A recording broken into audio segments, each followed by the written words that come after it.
The BumbleKast is for entertainment purposes only. The host's comments and opinions, and those of their guests, are wholly their own and do not represent that of any other entity. Content is provided as is, with no guarantees of accuracy or timeliness.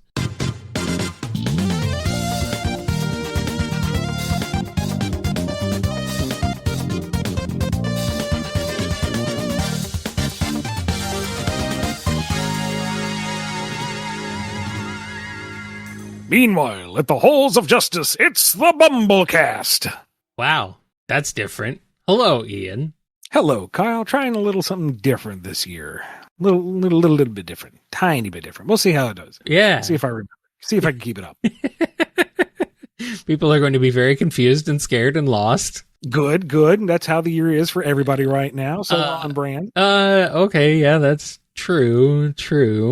Yeah, whatever. I don't know, man. I'm completely lost here. But what I'm not lost about is all these questions. That's right. If there's one constant in the universe, it is that all these questions come from our patrons over at patreon.com/BumbleKast, Ko-fi.com/BumbleKast, and our YouTube members. Let's start this next DC crossover with the BumbleKast, with this one from Andrew D.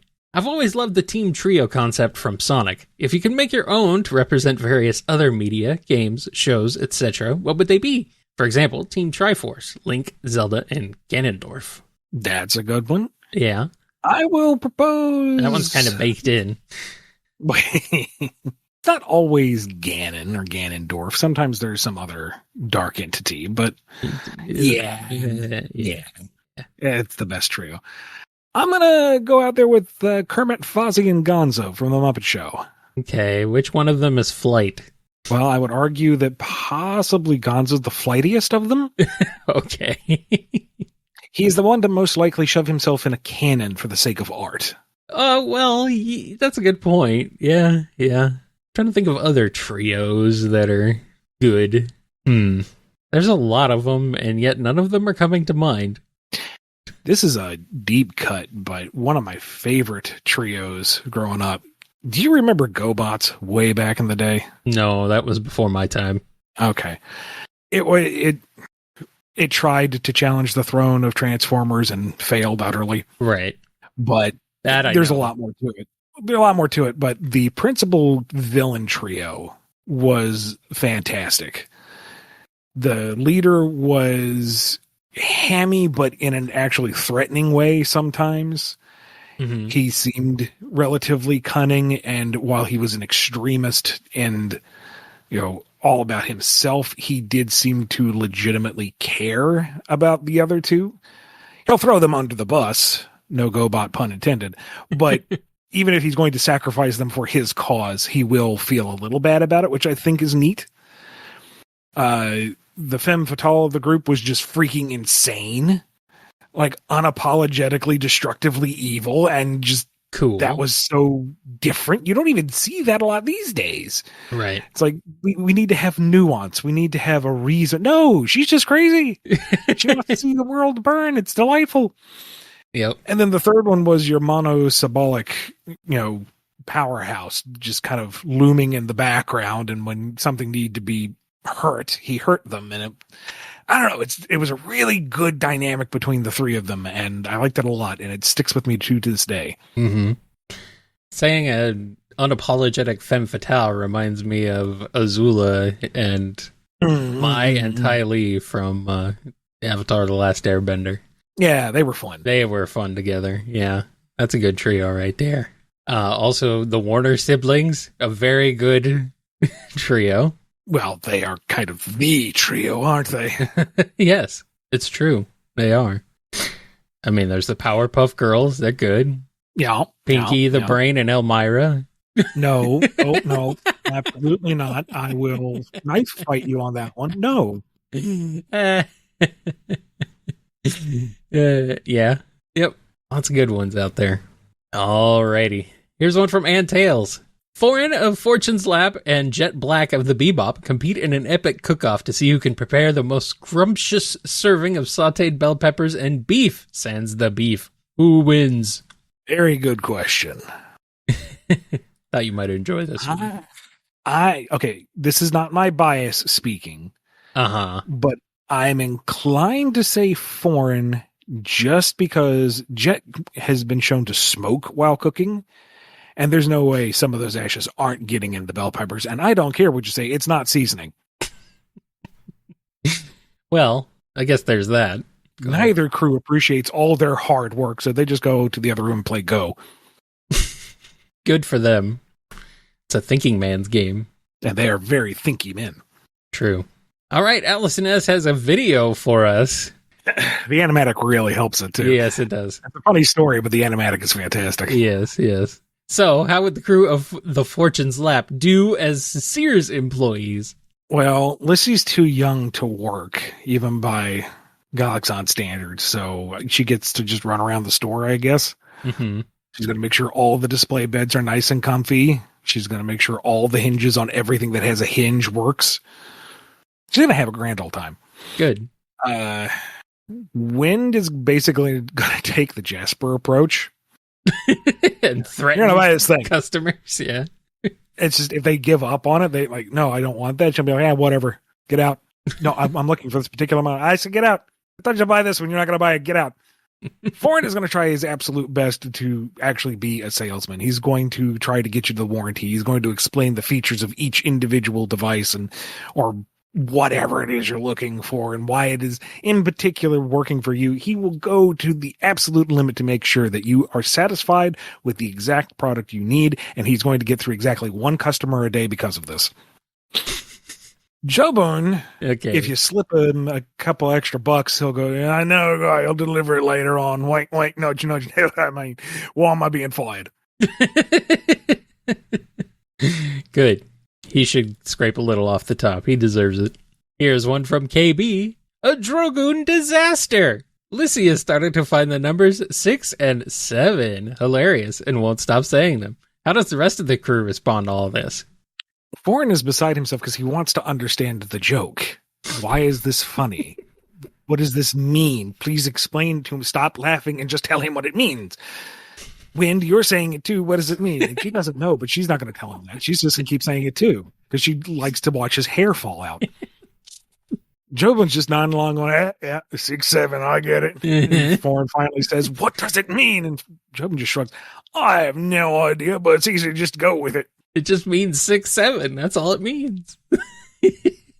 Well, you fleshy types got to make everything so blatant complicated. See, and here I figured Wind would go, no. The funny number is 6, 9, not 6, 7. No, she's a mentor to Lissy. There has to be a step to graduate towards. Okay. Once Lissy is old enough, then they'll add 2 to it, and okay, won't regret ever getting out of bed. Good. Good. Here's one from Comic the Hedgehog. The power scaling question and all power scaling questions. A true clash of titanic powers, the magnitude of which our mortal minds cannot comprehend. Slappy Squirrel versus a fully staffed Waffle House. Who wins? Who do you think trained them? Exactly. The master returns to the dojo. Pretty much. And she orders the breakfast with the hash browns, and if the hash browns don't turn out right, it's like, Skippy, wait in the car. I gotta teach these mooks a lesson. And I guarantee it's going to be the best taste in Waffle House when you come back after the staff gets out of the hospital. Slappy is the Waffle House. It's true. She's the one who catches the chair. She definitely catches chairs. Grabs the one cook. You remind me of a very young Betty Crocker. Yep. Good. Double L is back with the longest text adventure of our lives. To recap, Ian and I both share a sick lizard body hanging out in an equally sick sewer. We have one manhole cover in our inventory. Our previous actions were to go south and look for our little mouse friend, Deli. Ian, you continue following the flow to the south. After what feels like ages, you come across a door with a high-voltage sign on it on the left wall. There's no door handle, and it is raised enough that there is no water seeping in. However, you have no doubts that it would not be an obstacle if you truly wanted to get access. The sewer does continue past that, and you may continue going south. And for me, who is keeping an eye out for Deli, You keep an eye out for Deli, eager to explain where their kids are and ready to assure them that the morsels are not in your stomach. While you last saw them go down a pipe, you do not see them here. Now, see, if I wanted to be real difficult, I would see that conspicuous door and just keep going south, just to watch Double L twist in the wind. Do we want to do what Double L wants us to do, or do we want to? Well, here's the thing. We have been traveling for a while, so presumably. I'm going to presume we're outside the city limits at this point. Maybe. And I am not really familiar how urban infrastructure is plotted out, but I don't think high voltage equipment is typically stored adjacent to sewers. I would think those are usually kept topside. I mean, we're a giant lizard man, Ian. I mean, anything could be happening in this world. This is true. But if we're outside of the city by a fair bit, okay, and we have a strangely subterranean high voltage facility of some kind, okay, I'd say, at least in this term of fantasy narrative, that's even odds to say that this could have access to the lab that we came from. That's a good point. So, at the very least, it behooves us to investigate, because if we can cause deviltry for them... True. By our nature as a giant lizard man, we must cause deviltry. I'm just wondering how far they took us out. It probably wasn't that far. It's hard to say. We were unconscious, so this is very much guess. Flip of the coin. Yeah. But if I'm right, then there's also a good chance that Deli might be there, because if he's going through the pipes of the facility, it stands to reason they might connect back to this facility if it's all interconnected. So, okay, I'm going to say that once we make sure we're reasonably dry, we do our best to get through that door and cautiously investigate what's behind it. All right. I'll concede to that. Here's a question from Dove. Let's say you guys make the totally reasonable decision to forget everything in your current lives, pick up your families, and move to a farm. What are you growing? How's it going? Are you in the middle of nowhere with a small purple dog? I was following along until the purple dog. It's like, wait, is this a reference I'm not getting? Yeah, that's what I'm like. Wait, small purple dog. Huh? Oh, it's Courage, the cowardly dog, apparently. Okay. Oh, not that farm. I'll take the world as it is before going to that farm. That's saying something.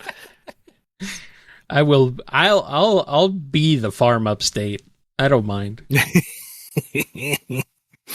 Now, where we live, we're about an hour outside the Greenbelt, which is prime farm territory. We actually have friends and family living out that way, so it's not really that far removed from reality. It was something we could do. Mm-hmm. Land prices aside. Yeah. The problem is, you're saying, what do we grow? I can't grow dirt. I don't have a green thumb. I have a black thumb. I have inherited my mother's inability to bring life into anything that sits in the soil, sits out of the soil, in a hydroponics thing. I am awful at plants. So it's Aaliyah's job then. Yeah. I mean, she would be the one to know what to plant and what to grow and what to harvest and whatnot. I would just grow potatoes. That's easy. Fry them, roast them, stick them in a stew. Yep. I live across the street from a field, and, well, there's not much of that field left, actually, because they sold half of it and they're building houses on it. And so the other half will probably go pretty soon, too. And, what would we grow? Cheese. I'd grow cheese. How does that work? Don't worry about it.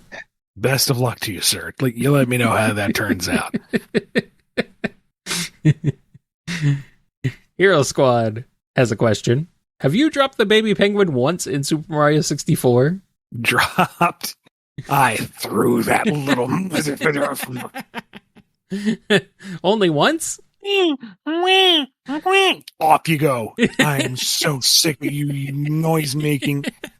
You beat me in that little belly race down the slide, did you, big one? Look what I have for you. The gift of oblivion. Weren't fast enough to catch your baby off a cliff, were you? How about you get the star next time? That's a different penguin. There are penguins around. They're all related, I'm sure. Doesn't matter. It's screaming. It's not crying. It's screaming. It needs to stop screaming. It needs to just hold still and go back to where it belongs. No. No. A man has his limits, and so does the edge of the stage. The good thing is that you can turn in the baby to the mama, get the star, and then before collecting the star, just grab the baby again and throw it off. And then grab the one on top of the bottom house, too, and then throw that one off, because why not? Did you ever play Yoshi's Island? Briefly. Okay. Why'd you keep losing the baby and get annoyed at the noise? Losing or implies that it was against my will. There were a few occasions where I just sat there and said, take him. Just get rid of him. Please take him away. I'll start the stage. Just go. Be gone. I mean, yeah, it is pretty annoying. It is one of the worst. No more eggs left. I have no more patience. I'm going to go find Luigi, the better one. It's one of those worst parts of the game, to be fair. Oh, man. All right. Question from Jara. A Drogoon question. What sort of pop culture does Enchantiheim have? I'm talking medias, sorts of stories, entertainment, festivals, and the like. Are there any unique to Enchantiheim or originating there? What are some quirks that the Enchanti culture have in terms of entertainment that the other realms of Drogoon might not have or originated in Enchantiheim originally? A lot of the entertainment industry there revolves around in-person community works. Plays, music festivals, sports, flight contests, beauty pageants, whatever. It's immediate community and surrounding community and other regions. It's very much in person, bringing people together. That's somewhat unique compared to the other realms. That's not to say they don't have their pre-produced and broadcast material as well. They kind of took the idea of your soap opera dramas from Humaheim and took it to the next level. You think regular old Humi interpersonal relationships are complicated? Oh my God.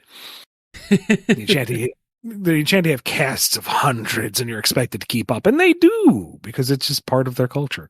I don't want to put too fine a point on it because that's still something to explore, but that's kind of the base idea I'd be going with. Okay. So you're saying that Enchantiheim have telenovelas to the extreme. Yes. Perfect. All right. Johnny Gyro has our last question before we take a break. Apparently in My Hero Academia, there exists something called the Doomsday Quirk Theory. The idea that quirks will keep getting stronger over time and lead to, quote, the end of the world, unquote. I'm not sure if it meant a metaphorical/societal collapse or the world literally going kaboom. What are your thoughts on it? Having only seen the anime and not read the manga, I don't know if there's any difference between the two, but I'm inclined to think that one, it's quite literal, given the escalation of the quirks by the end of the series. But two, I feel like it was something of not completely a red herring, but something to put you on edge as things escalated, as Deku unlocked more potential within the One for All, and as Shigaraki and All for One grew in power and started unleashing what they could do. It looked very much like your Doomsday scenario, considering that, you know, they're blowing up mountains and ripping up continents. And then with the resolution of the series, I could see it as maybe a thematic reset, but it's hit upon in the series multiple times that quirks are getting more powerful and more outlandish with each successive generation. So I don't know if the intention is supposed to be purely thematic or if we'll get a sequel series somewhere where, whoops, there's the Doomsday quirk. That seems a little scary. Alrighty. Well, before we bring about Doomsday for this episode, let's take a quick break and then come back with more on the BumbleKast. Maybe not Doomsday, more of a General Zod. Maybe a Metallo.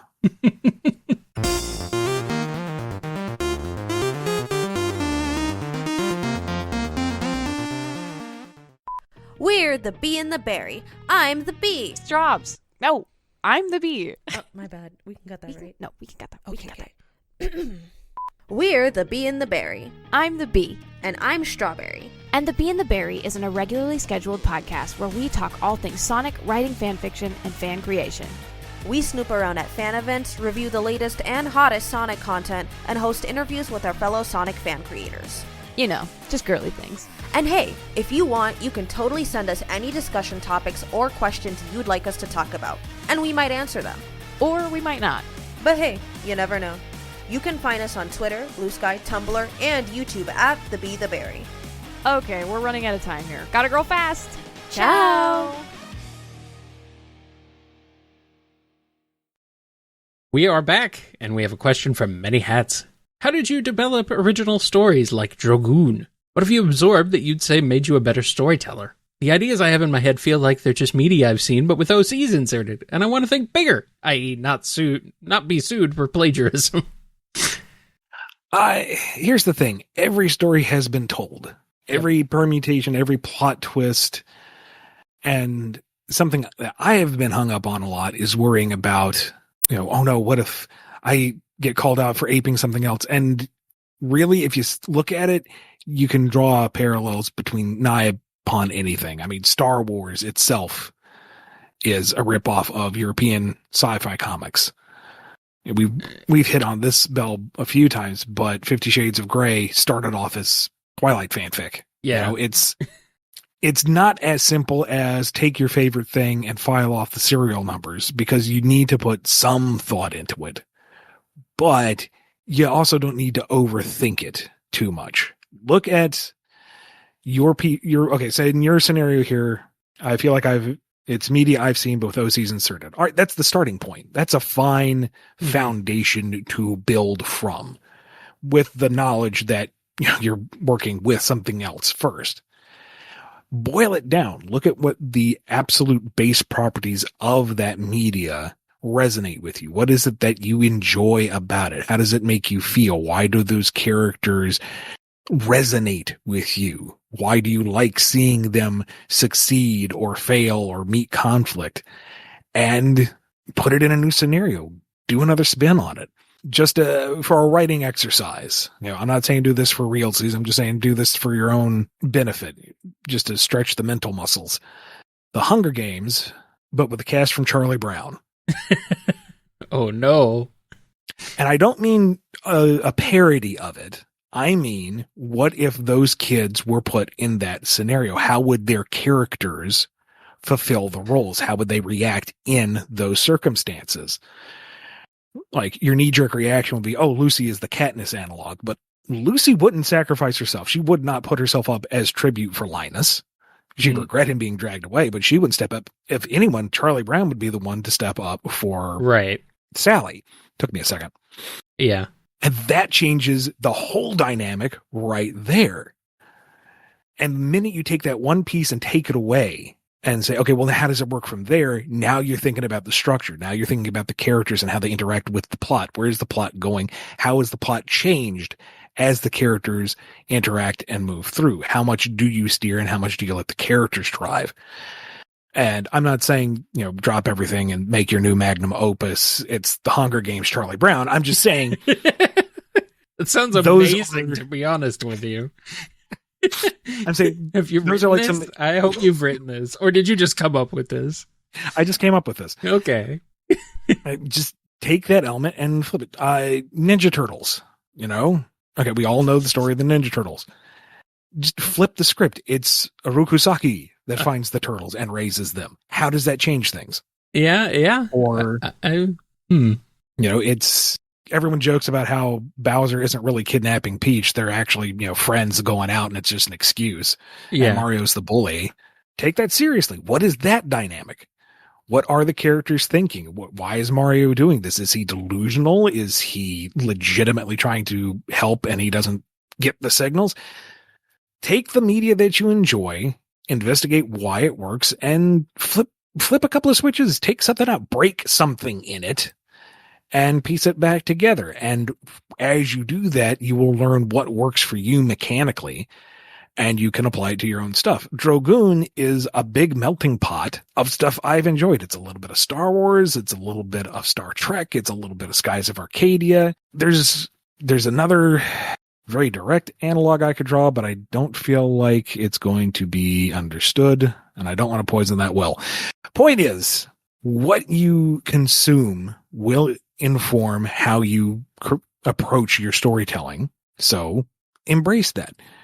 And if you're looking at your project and going, this is too close to the original ideas that I was building from, go back and revise. You can always revise. I agree. I mean, take elements of things you like from various other media you've seen and kind of just mix it up. See what happens. Just go for it. I know it's weird for me to say that, who's suffering from like year 25 of writer's block, but don't worry about it. Don't worry about it. Listen, do as I say, not as I do. Or hire people like me. Or that. The other thing to do is be obnoxious with yourself and ask questions. Why is it like this? Why would the characters do that? Where are they? What is the scenario? Okay, that's the scenario. Why is it like that?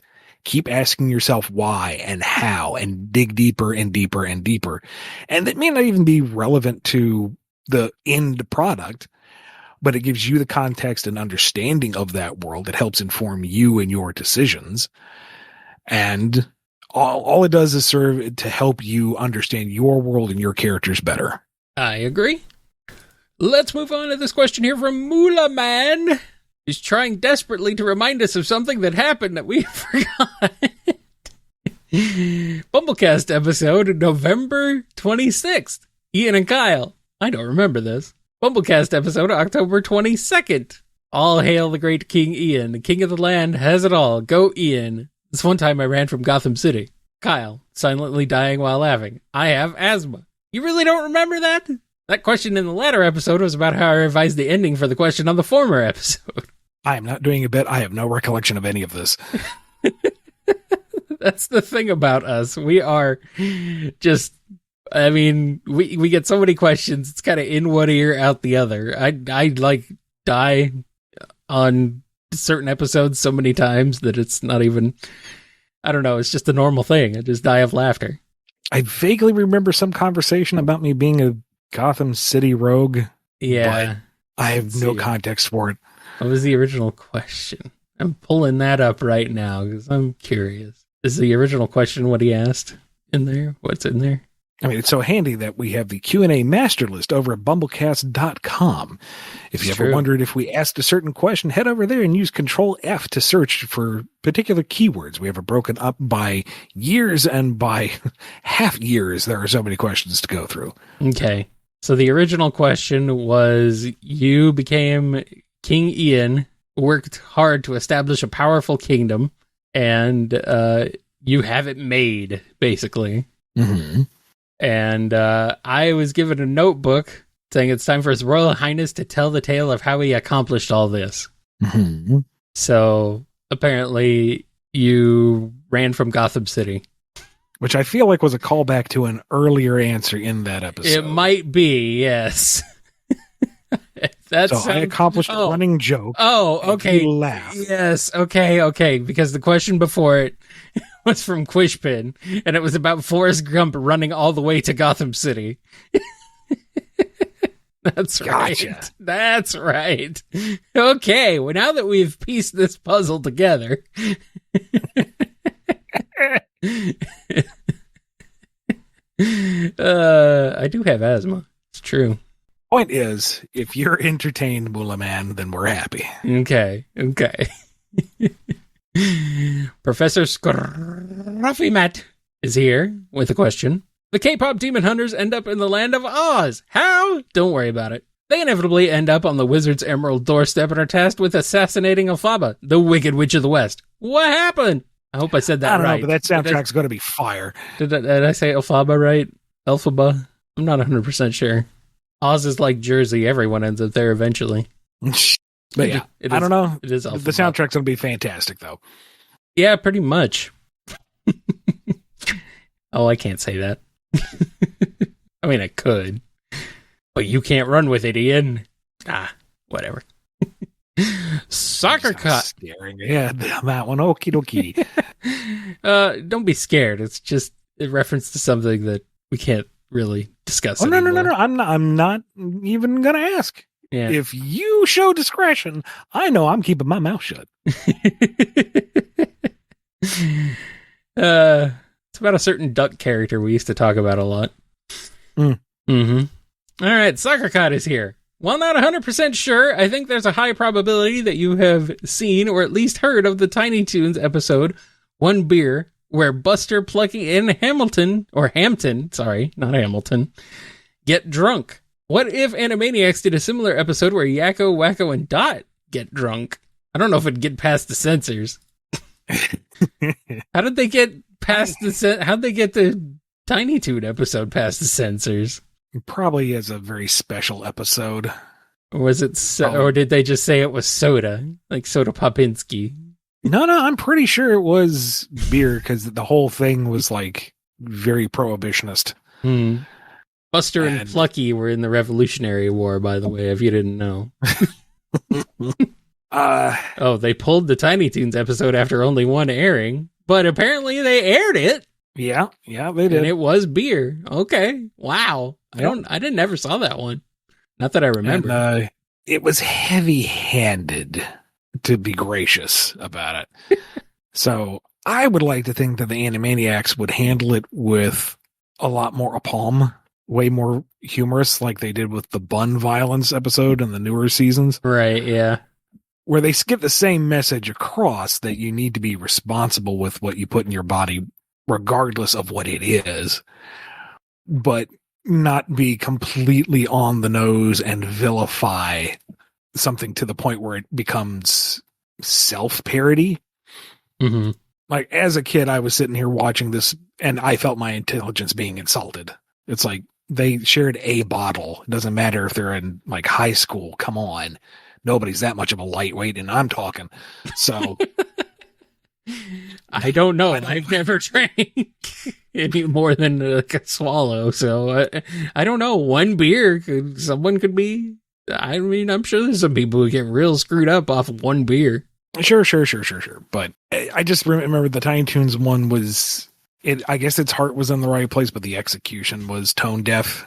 I would like to think Animaniacs would do something that was a little more thoughtful and funny, and possibly with a musical number. Well, yeah, you gotta have a musical number. That's the most important part of Animaniacs. And here's one from Switchel. Listen up, Antails. It's time to add one to those counters. Steamed hams, but it's Beerus instead of Chalmers and Vegeta instead of Skinner. How's it go? This needs to be given to Team 4-Star now. Was my first thought, too. Like, did Team 4-Star do this? They should. I mean, yes, the joke has been driven into the ground to the core of the earth, but the delivery would be fantastic, especially with Beerus in the Skinner scenario. It adds the whole other level to him being an Epicurean. You know, he's actually analyzing this on a gourmand's level, not just the fact that it's clearly burgers. Uh-huh. And... you know what? Vegeta has shown to be absolutely terrified of Beerus and will go to any lengths to keep him happy, so he could fairly canonically stick to Skitter's script. Well, good. I can hear the voice, the English voices at least, doing the lines in my head. Just play it straight. It works. Oh, man. It works. How delightful. The question is, who is Vegeta's mother? Let's just make it Master Roshi so he gets set on fire. Okay. Or Nappa. There we go. It's Nappa. Vegeta, the house is on fire. Let's not shut up, Nappa. All right, Tetsuya the Wise has a question. What would be the perfect date for Wind, Jobun, Foreign, and Sir Lux? Wind doesn't do that dating thing. Getting close and personal with someone is actually a liability. She's not used to it. And She doesn't like that touchy-feely romantic stuff. You want to go, like, walk somewhere and talk? That's fine. Go to a movie and actually, just watch the movie? Sure. Mm-hmm. Grab a bite to eat? Sure, you're paying for yourself. But, we can go wherever you want, that kind of thing. She ain't exactly romantic. Jobun is... he very go with the flow. Like, if there's someone that he's interested enough that he would want to spend time with them on purpose, he'll go along with whatever they want to go. You want to go somewhere in particular? Sure. He can work with that. You want to go bowling, go a nice dinner out, go dancing, whatever. He's cool with it. And besides, he probably knows a guy that can get you in. Foreign already had his perfect date. And no, he's not going to talk about it. And no, he'll never get that chance again. Thank you for asking. And Sir Looks, he will tell you what the perfect date is. He will tell you when to show up. He will tell you how to dress. And he will tell you what you're going to do during and after. Wind just wants to go play paintball with real guns.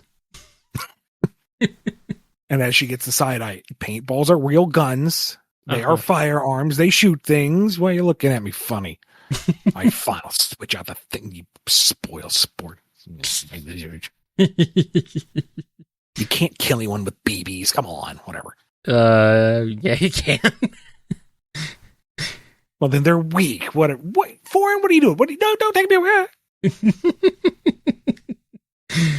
All right, Vineclad has one. JoJo's Part 7 anime was announced this year. Are you going to watch it? Before you respond... Okay.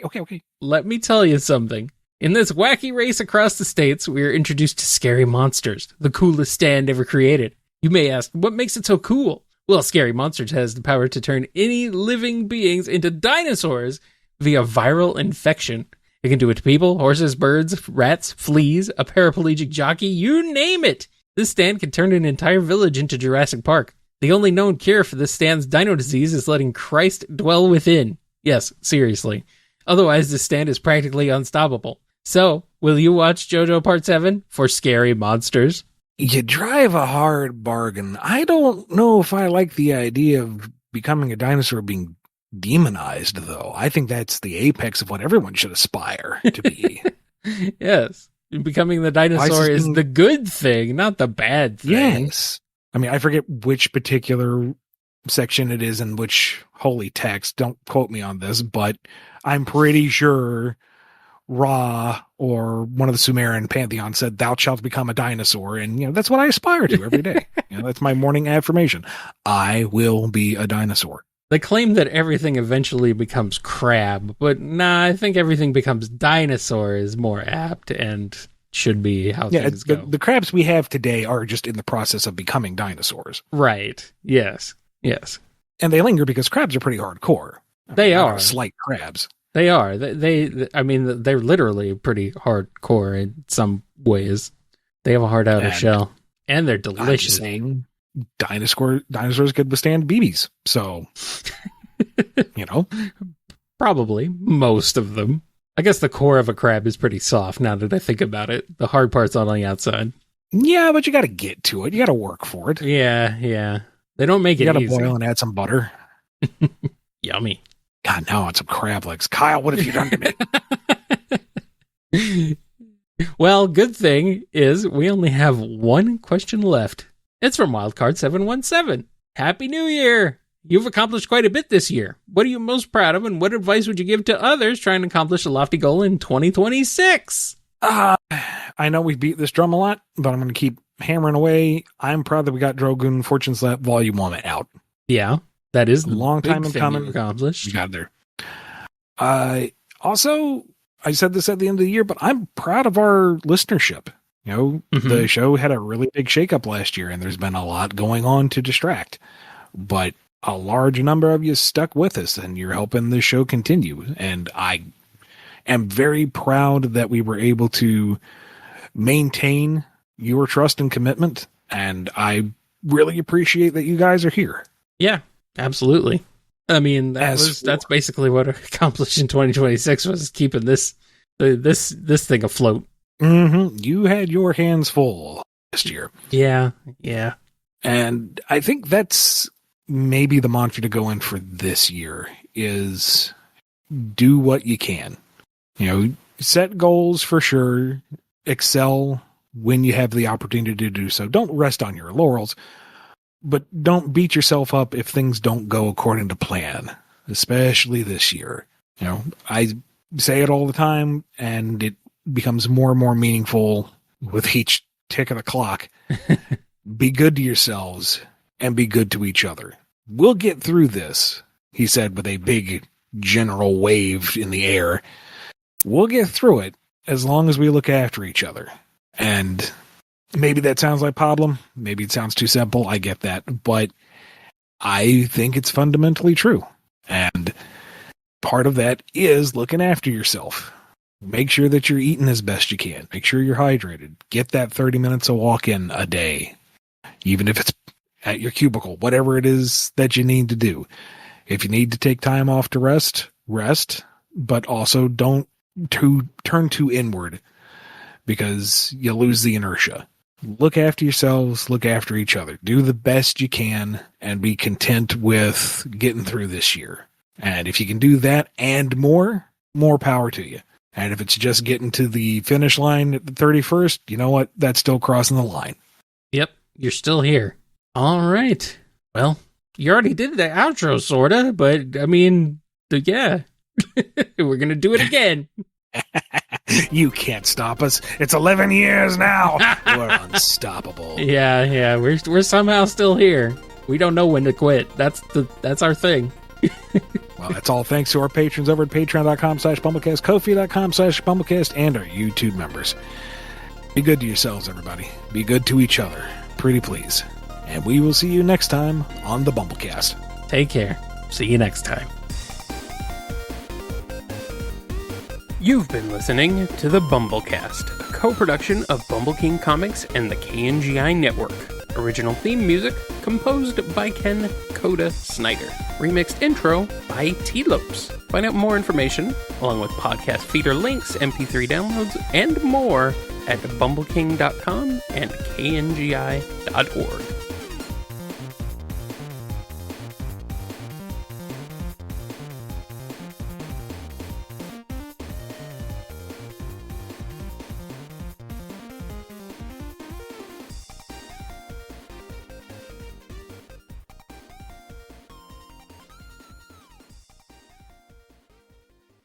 Anyway, what's up?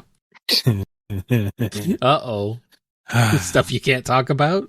Oh, no, just the state of the world. Oh, well, I was talking more about your personal life, not... Oh, well, to start off the new year. Yeah. If you've been following the socials at all, Malikata got into Aaliyah's medication. Yeah. So that was a very tense 24 hours as we monitored her and... Uh-huh. Talked to Poison Control and went to the ER and all that. She's fine. Yeah. She didn't break into the happy pills, I guess. I don't know. Oh, she did. That was the worrisome thing. She got into the serious ones. Oh, okay. And it's like, well, technically they can be prescribed to cats, but I don't know what in dosage. And so finally Poison Control was like, yeah, she would have had to have eaten at least 60% of it. And it's like, no, I think she only got a taste. It's like, she should be okay. Keep an eye on her. Oh, she's got a taste and now she wants more. Pretty sure Meebo got into it too, but he showed no signs. So, okay. And Molly showed signs, but they were signs, they're normal signs for her. Right? Or did she? Did she get like weird? She was a little paranoid. Well, and she got quiet, and she's not quiet. Right. So it's like you could tell something was off. Molly on Molly.